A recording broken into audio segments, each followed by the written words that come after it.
Welcome back to the channel, guys. We're at Sebring. Super foggy. I don't think I've ever seen it this foggy before, so probably not gonna have the best first session, but this is Chin and it's also super packed, so you know, we'll probably get better laps at the end of the day, towards the end of the day. So a couple changes to the car. Most important, I'm back to the 19s. I'm gonna be trying the Toyo R's. So this is a 295 30 19 and a 345 30 19 in the rear. Very close to stock. I think these are actually closer to stock diameters than the Vitours with the 285 and the 325. So yeah, I'm hoping that, you know, these will work better. And then underneath, I'll post a picture, but I put the Z07 air guides, and then I put the lower control arm cover, Vera's little air guides. You know, just starting to do a little bit of aero stuff. Eventually, you know, I mentioned it in the past, I'm gonna be doing wing, and then hopefully, you know, somebody will come up with a legit splitter. Vera's also has these little canard things that, you know, I don't know, we'll see. Anyways, I'm just rambling, guys. Let's get to some laps.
baby.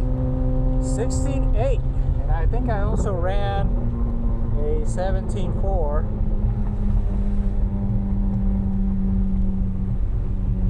16.8, 19, 18.6, 17.4, 18.7, 17.38.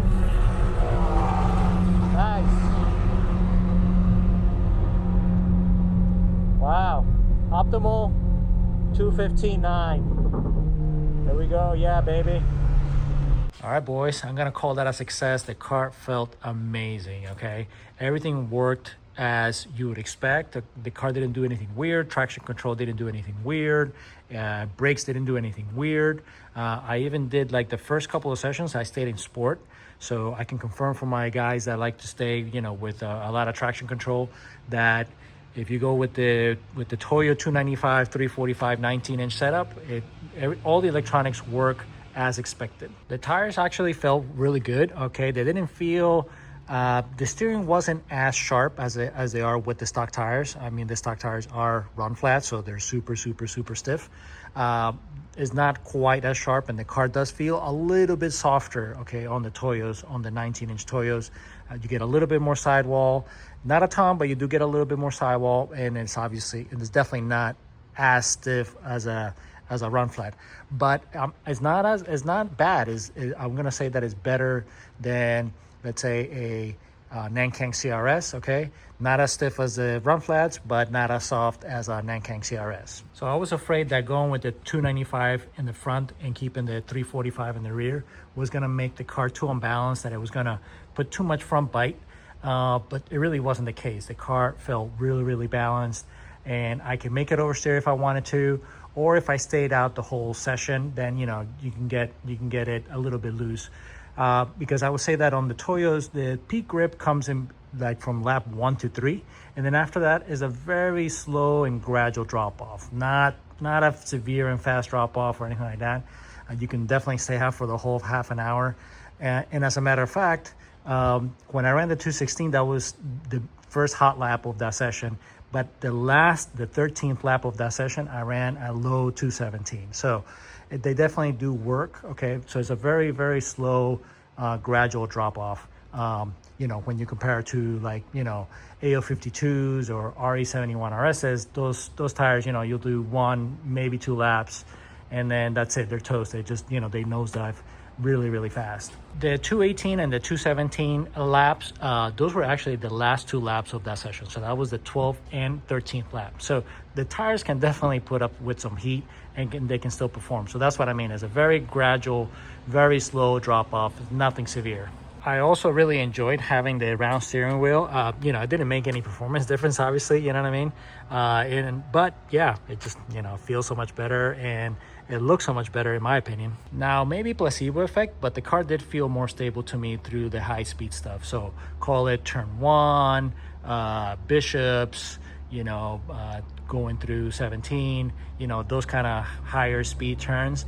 The car did feel more stable to me, which, you know, I'm going to attribute to the little bit of aero that we got from, you know, the bottom guides and the lower control arm Vera's guides. All right, guys, if you made it to the end of the video, I'm going to leave you with one last bonus lap.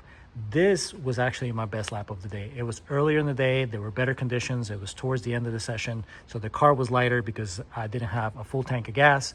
That 16 lap that you guys saw, it was my first lap, my first hot lap. So the car was completely full of gas. So it was the heaviest that it was going to be.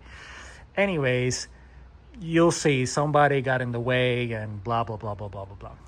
But I think that if I could string it together with a little bit more practice, the car has a 15 in it, which to me is amazing. I've only had this car, you know, for like 9 months or something like that. I've only had it on track a very limited amount of time. I'm not a professional. I'm an amateur at best.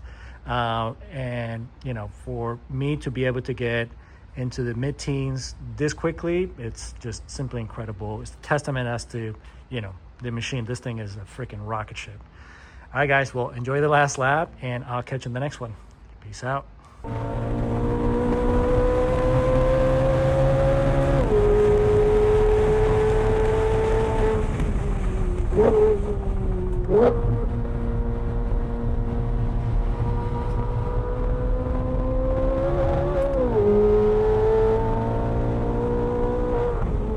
What?